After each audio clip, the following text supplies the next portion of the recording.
My unmarried partner lives with me and my children who are 7, 12, and 18.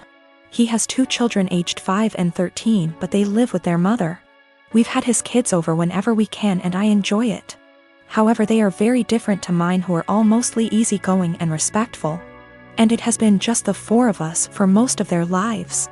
His kids are very loud, destructive, and demanding often. We made the adjustment, and eventually they started staying over every other weekend. But his son, Spencer, has become harder to deal with over time. He'll blow up if he doesn't get his way, insult my son if he loses a game, goes into the bedrooms and takes things without asking, complains about every meal we make, expects us to buy him whatever he wants no matter cost, and generally acts like a spoiled brat.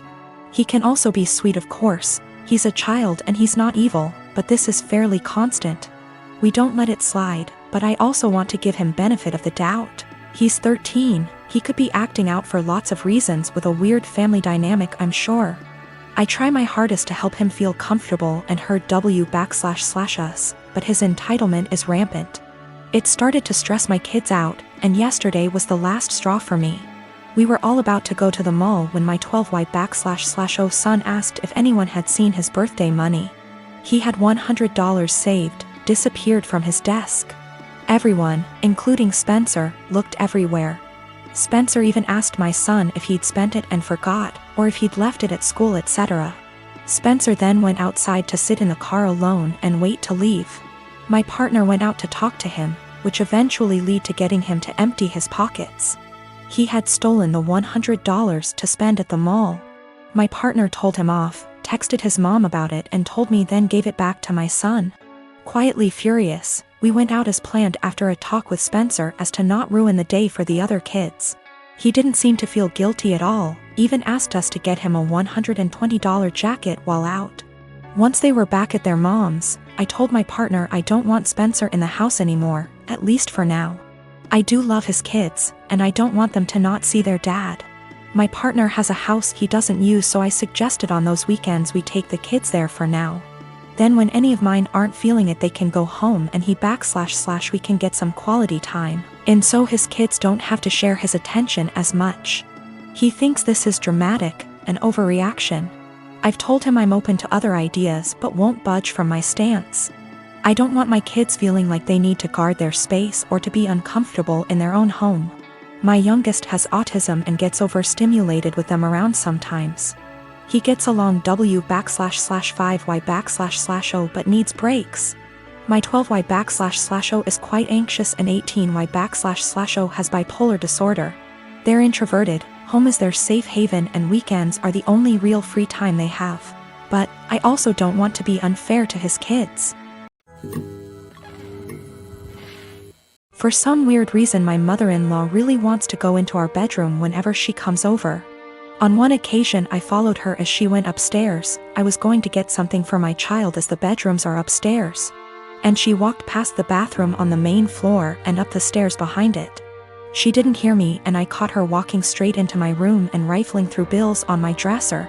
She denied snooping, even though I'd just watched her do it, and said she was just going to use our bathroom because she couldn't find the other ones. She walked right past the one on the main floor and another one in the upstairs hallway to go into our bedroom. Since that happened, I installed an exterior doorknob that requires a key on our bedroom door and one on the door to our office/spare bedroom. However, she's still always forgetting where the bathroom is and trying the bedroom and office door. This really ticks me off. My husband says that I just get annoyed at this because everything she does drives me crazy, and since we've put locks on the rooms we don't want her in, there isn't really a problem anymore. Well, over the holidays we had my in-laws over for dinner, and before they came I was searching for the bedroom keys. We hadn't used them in a while since we only lock the doors when mother-in-law comes over. My husband told me we didn't need to lock the doors since she wouldn't try to get into the rooms, and I insisted that she would because she loves to snoop. We went back and forth and decided to cover the doorknobs in superfine glitter to see if she tried them. I did this once before when husband didn't believe me about the snooping to prove she'd been in the rooms. Last time she ignored the glitter and we didn't say anything about it, but then my husband couldn't deny that she'd tried to snoop. So this time I covered the knobs in glitter and for the office went a touch further and rigged a little folder of glitter, over the door to the office before the in-laws came over. I left it one side unlocked, French doors, and it was set so if you walked in the room you would get covered in glitter. Husband goes out of his way to show his mom the main floor bathroom when they got here and specifically asks his parents and sister not to go upstairs. There's a baby gate so the kids can't get upstairs either. Well, guess who had to go to the bathroom and got covered in glitter and had it all over their hands and hair? She completely lost it and started screaming at me, so I yelled back, and now my husband is saying I went too far. Apparently her car is ruined now too because it's covered in glitter that she can't get cleaned up. I will be ordering some cellulose glitter that is biodegradable and safer for future projects. And if she comes over again, I will set up a camera. Or at least print out some fun fake documents so if she snoops again, she can at least find something interesting. Back in November 2018, I was arrested at work in front of my boss and coworkers. It was the most humiliating thing I've ever experienced. I later learned at the police station that I was being charged with multiple felonies. This came as a huge surprise. Luckily, I was able to keep my wits and lawyer up instead of speaking with the detective. For $13,000, which completely wiped my savings, I was able to retain a criminal defense attorney. However, it cost me everything, and I was unable to pay my bond. This resulted in me staying in jail for a total of 54 days. At a status hearing, my attorney presented video evidence of me gassing up my car 3 hours away from where the crimes took place, and I ended up having all my charges dismissed. When I finally got out, I learned that I had lost my job, was in the process of being evicted, and my son was in the state's care. His mother is a heroin addict, and I haven't spoken to my own parents in nearly 15 years. They wouldn't let him go to my girlfriend because they didn't consider her family. Since my release, I've learned that I can't sue the police, and no one gives a shit that I was locked up for 54 days because the detective did poor investigation work. I've gone to the local press about this and was told that what happened to me happens quite a bit. They took down my info but never followed up. So what I did was create a website sharing my story. I also uploaded the police report and some other documents from the discovery. Literally, the only reason why I was arrested was because an eyewitness said they saw me. If the detective had done his job, he could have verified that I wasn't even in town on the day the crimes took place. This is what pisses me off the most. My life was ruined because of a lazy employee. My website is now ranked number 2 on the first page of search results when you type in my town's name. I live in a touristy town and we attract a lot of visitors over the summer.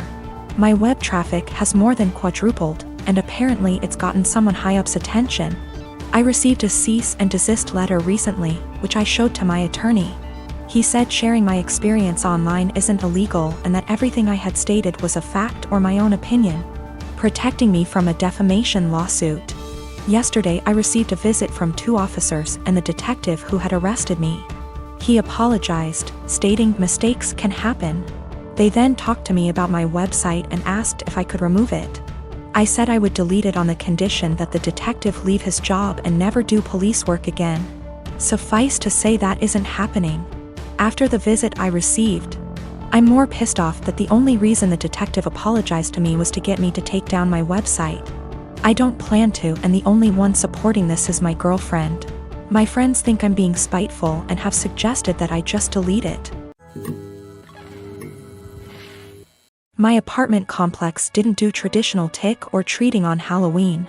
Residents were advised to set out pre-packaged individual candy bags on their patios / front door areas if they wanted to participate, but the traditional knock-on-door, physically hand strangers candy was not permitted. So, Halloween comes and the kids are all dressed up and each building has a scheduled time where the kids go door to door. I ended up having to work late, so my neighbor offered to walk my kids around with hers at our building's scheduled time. About 45 minutes later my kids came home with a small bucket of candy. 6 little goodie bags each from individual apartments that participated. Everything was fine. And my kids didn't say anything weird had happened. They were just excited to eat candy once they got home.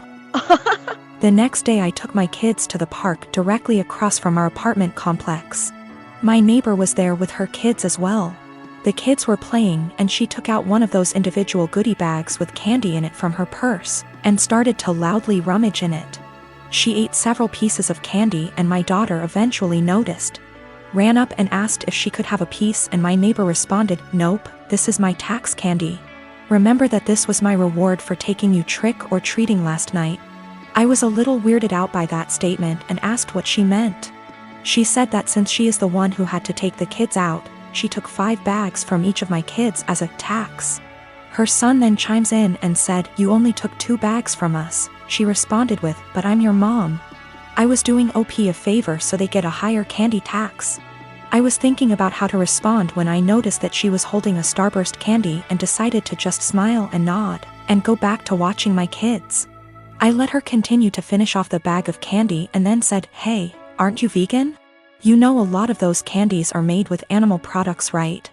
I explained what gelatin was and how a lot of those candies are made with it. She was horrified, Googles it and then told her kids that they were leaving. She said something about how she was going to be sick and stormed off. Now she's giving me dirty looks every time we see her and won't let her kids play if she shows up at the park and we are there. My husband thinks I'm an asshole cause I should have either not said anything about the gelatin or said something right away when I noticed.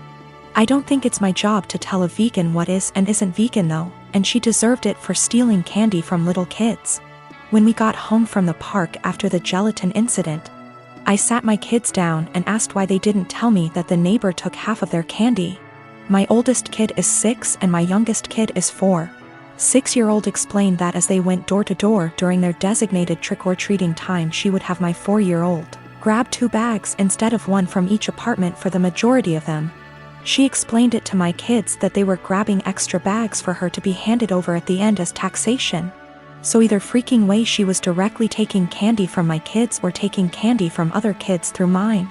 As for the authenticity of her vegan sim, I may have exaggerated when I said super vegan when I first posted this. She claims to be vegan and is very in people's faces about the benefits, etc. It's 100% about the health side. She brags about veganism curing cancer, diabetes, even some mental health issues. I have never once heard her talk about the benefits for animals. She also sells herbal tea products, customized gym clothing, etc. So she totes a pretty big vegan lifestyle. If that makes sense. Now for the gelatin. She knows what gelatin is, she knows what it's made out of, she knows that there are obvious things that she can't eat. But she had no idea that a lot of candy specifically had gelatin apparently. When I told her that they had gelatin in it, she knew what gelatin was but Googled the candies to see if I was correct. I think she is either really dumb or she eats non-vegan stuff all the time when no one's watching, and had to pretend to be horrified about it at this point. Cause a lot of you guys have pointed out that you literally can't be vegan and not know these things. I'm not vegan, I'm not even freaking vegetarian, and I know these things.